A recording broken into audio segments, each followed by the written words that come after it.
One contains three phosphines, and the other contains a bisphosphine chelate, D, or bis-diethylphosphinoethane.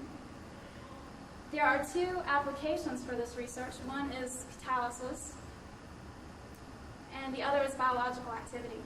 In terms of catalysis, which I'm sure you're more interested in, we'd like to have unsaturates insert into the iridium hydride bond and then reductively eliminate to form either enol esters or esters of amino acids.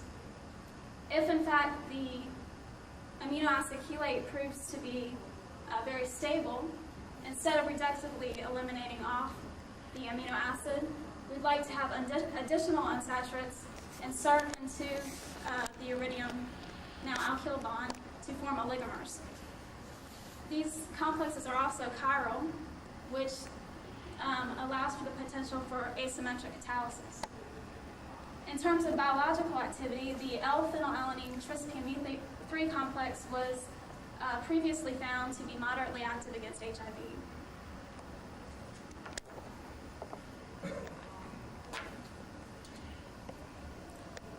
Dr. Marola showed you this overhead earlier. We've extensively studied the iridium COD trispamine 3 complex in our group. We've been able to add CH, BH, HH, OH, and NH bonds across the iridium. And it was interesting to think about how the amino acid would complex to the iridium, since it contains both the OH and the NH functionality.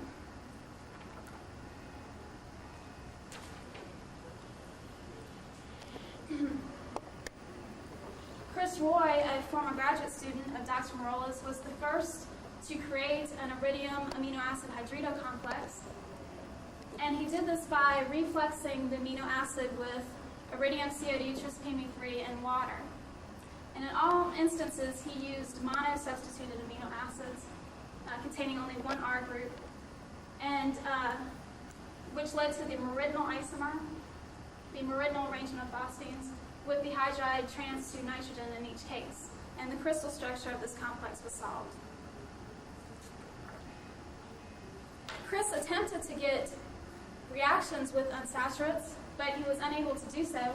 But he did notice with 2-amino-pentanoic acid that the tethered olefin inserted into the iridium hydride bond and gave the complex shown here. So that shows that these complexes have the potential for the addition of unsaturates, for the insertion of unsaturates into the iridium hydride bond. But unfortunately, we were not able to observe any intermolecular insertion.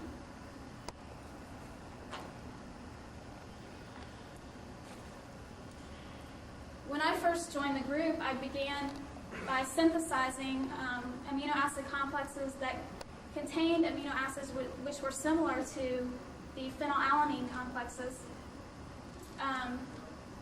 that were similar to phenylalanine, because these complexes were found to be biologically active. In doing so, I noticed that instead of seeing the 100% meridinal isomer that Chris had observed, I was also observing a large amount of the facial isomer. And with dye-substituted amino acids, in the case of methylphenylalanine and diphenylalanine, I could get almost an exclusively facial product. So it appeared that the facial isomer was preferred for complexes containing dye-substituted amino acids.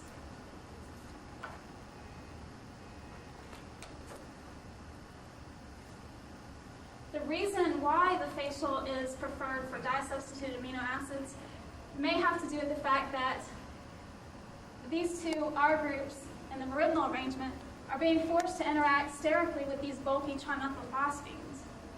But in the facial arrangement, only one group is forced to interact with this bulky trimethylphosphine group, while the other one points up towards the hydride.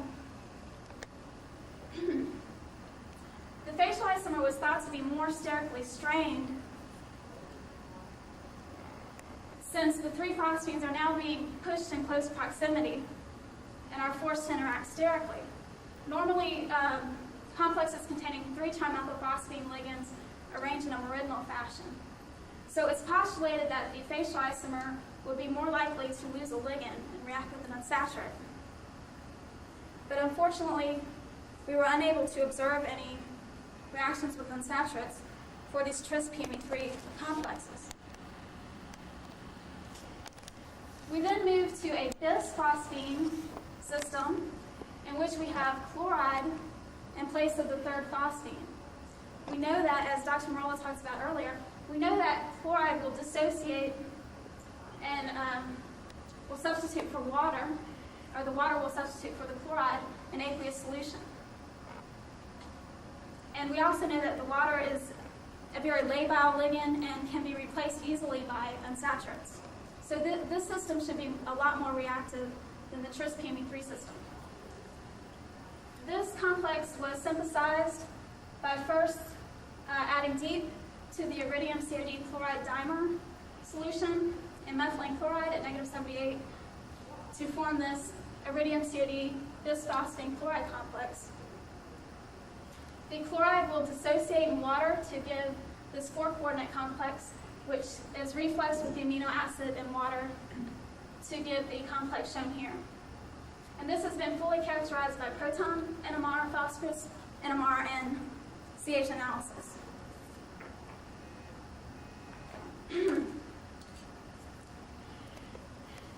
There are actually 3 possible isomers of this complex. One contains the hydride trans to chloride, one contains the hydride trans to nitrogen, and the other, the hydride is trans to oxygen. So we expect to see in the hydride region of the NMR 3 resonances corresponding to each of these 3 isomers. And that's, in fact, what we do see in deuterated methylene chloride. But in water, notice that we see 6 resonances, 2 that are overlapping here, 3, 4, 5, 6. So that indicates that some degree of water substitution is taking place.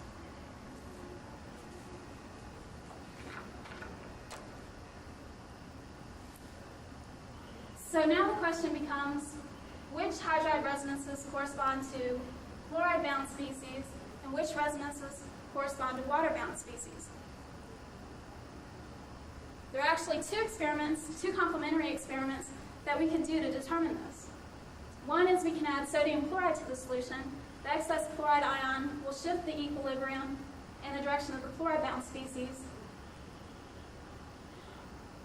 And secondly, we can add silver PO6. The silver will precipitate out silver chloride and leave behind only the water-bound species in solution.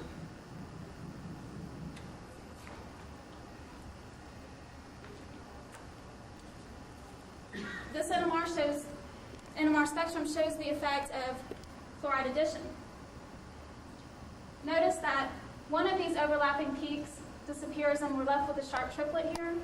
This one remains, this one goes away, this one remains, and this one nearly also goes away. So these 3 resonances correspond to isomers with chloride bound to the complex.